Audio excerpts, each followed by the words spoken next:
Study rider return চ্যানেলে সকলকে স্বাগত। আজ পঞ্চম শ্রেণীর রায় ও মার্টিন প্রশ্নবিচিত্রা 2025 এই বইটি থেকে পেজ নাম্বার 201-এর পরিবেশ বিষয়ের প্রথম পর্যায়ক্রমিক মূল্যায়নের 11 নম্বর স্কুল অর্থাৎ Raiganj girls high school HS এবং সদর গভর্নমেন্ট হাই স্কুলের প্রশ্নপত্রটি আমি আলোচনা করে দেব।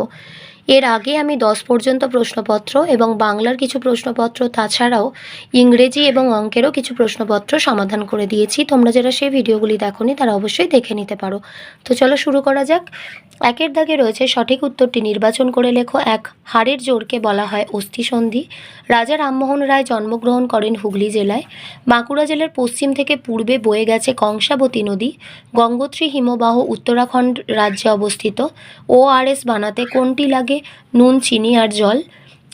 মাটি যত বেশি খোঁড়া হবে তাতে কিসের মাত্রা বৃদ্ধি পাবে? নুড়ি কাঁকড়ের মাত্রা।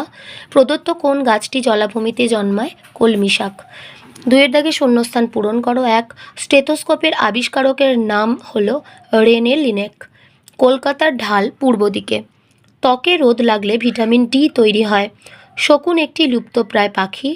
ত্বকের ওপরের স্তরে রক্ত থাকে না। পলিথিন হলো মাটির একটি অস্বাভাবিক উপাদান। আমরা চারপাশে নানা রকম উদ্ভিদ আর প্রাণী দেখি, একে বলে জীববৈচিত্র্য। সজারুর দেহের লোম কাঁটার মতো হয়। 3-এর দাগে সত্য বা মিথ্যা লেখো। 1. বর্ণপরিচয় ঈশ্বরচন্দ্র বিদ্যাসাগরের লেখা। সত্য। যক্ষা রোগ হয় যকৃতে। মিথ্যা।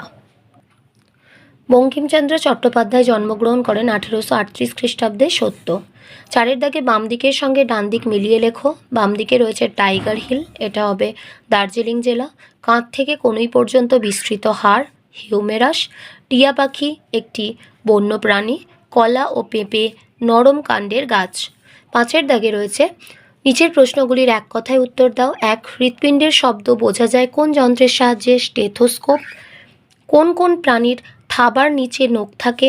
বিড়াল, কুকুর। একটি জৈব সারের নাম লেখো। কম্পোস্ট সার হবে, গোবর সার হবে, যে কোনো একটা লিখতে পারো। 6-এর দাগে নিচের প্রশ্নগুলির উত্তর দাও। 1. শরীরের চামড়া বা বর্ম আমাদের কি কি কাজে লাগে? 1. চামড়া বা ত্বক আমাদের দেহের বাইরের আবরণ, এ কারণে চামড়া আমাদের দেহকে বাহ্যিক আঘাত থেকে রক্ষা করে। 2.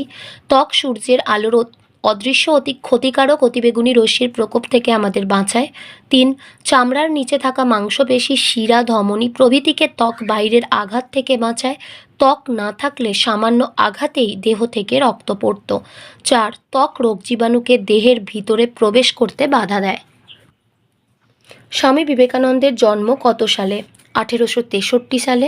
তার লেখা দুটি বইয়ের নাম লেখো। বর্তমান ভারত এবং রাজযোগ। নদীমাতৃক সভ্যতা কাকে বলে? নদীকে কেন্দ্র করে যে সভ্যতা গড়ে ওঠে তাকে নদীমাতৃক সভ্যতা বলে। যেমন সিন্ধু নদীর তীরে প্রাচীন হরপ্পা সভ্যতা গড়ে উঠেছিল।